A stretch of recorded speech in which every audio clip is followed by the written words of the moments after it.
Assalomu alaykum kanalimiz kuzatuvchilari. Shu yil trendda bo'lgan San Sebastian shirinligini, ya'ni cheesecake'ini pishiramiz.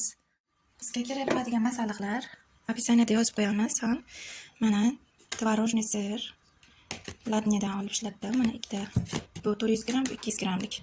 Kukuruznik kraxmal, yarim choy qoshiq vanilin, kukuruznik kraxmalimiz 50 gram, shakar 230 gram va 5 ta tuxum, 450 gram, 33% kamida bo'lishi kerak, qaymoq. Endi bularni birin-ketin solib aralashtiramiz.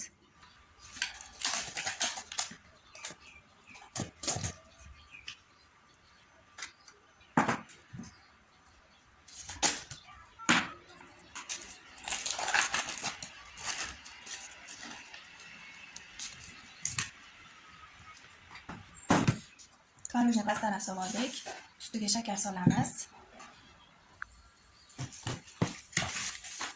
Buni aralashtirib olamiz. Qoshiq yordamida yoki benchiklar bilan yoki mikserda qilib olsa ham bo'ladi.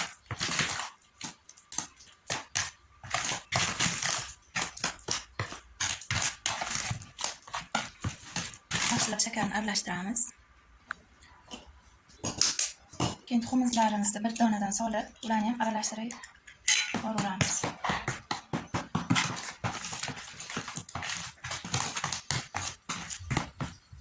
Mana tuxumlarimizni ham aralashtirib oldik. Endi ustiga jo'xori kraxmalni solamiz va yarim choy qoshiqda vanilin va qaymog'imizni solib yuboramiz.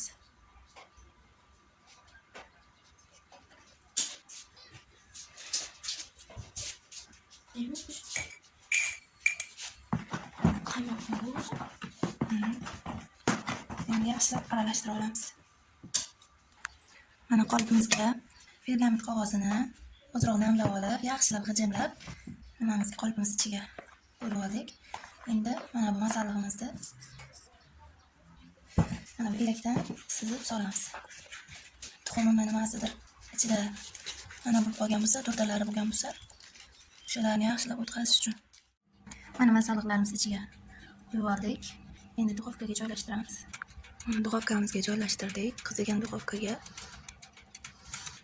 Mana duxovkamiz tepasi 150 gradusda 15 daqiqa pishadi.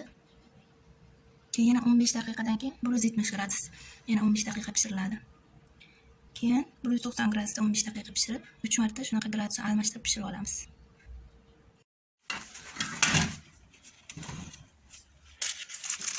Daqiqada mana o'zi jiliq qilib turadi. Endi sovutishga qo'yib qo'yamiz surishda. Sovigandan keyin ustilarini ochamiz. Bu pirogga o'xshab pishib chiqdi, lekin o'rtasi sal liqliq qiladi. Shunday bo'ladi. Sovigandan keyin pergament qog'ozlarni olib tashlaymiz. Bezaymiz keyin. Mana shirinligimiz sovyapti. Hali to'liq sovmadi. Ungacha mana tangisli shokolatimizda birgina qilib ketdi. Hozir kirib olamiz hammasini. Solib oldik. Shokolatimizda bo'lib oldim. Ozroq eritib olaylik. Mana shokoladlarimizni eritib oldik. Buni ichiga 3 qoshiq qaymoq, keyin yana 1-2 qoshiq variyani moloko solib qaymoq bilan aralashtirdim. Endi o'sha masalani ustiga Nestle bir plitka shokoladni qo'shib olaman.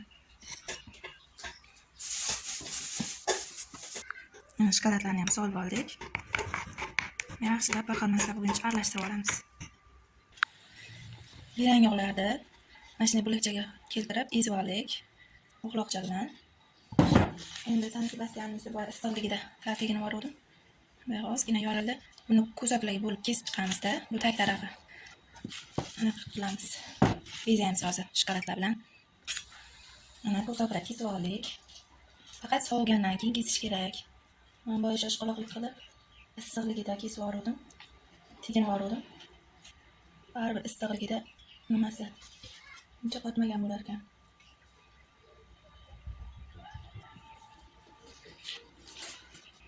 Описаниеga yozib qo'yamiz. Qanaqa masalliqlar ishlatilganini. O'zlaringiz uyda bemalol tayyorlashlaring mumkin. faqat yaxshilab sovigandan keyin nimaga qolipdan nima pergament qog'ozdan ajratish kerak. Hali ham juda yaxshi sovimagan.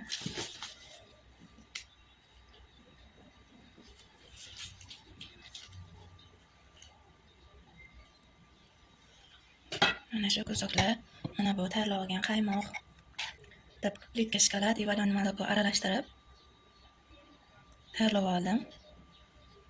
Endi bular ustiga xuddi snipersday ta'm beradi deb girenok ezdim. Xohlasalaring pista, xohishga qarab, agar qulupnoylaring bo'lsa, qulupnoylardan ham ustiga kubikcha to'g'rab, ham yong'oqchalar, ham klubnikalar qilib bezasa, вообще zo'r chiqadi. Shu tarzda bezab chiqamiz.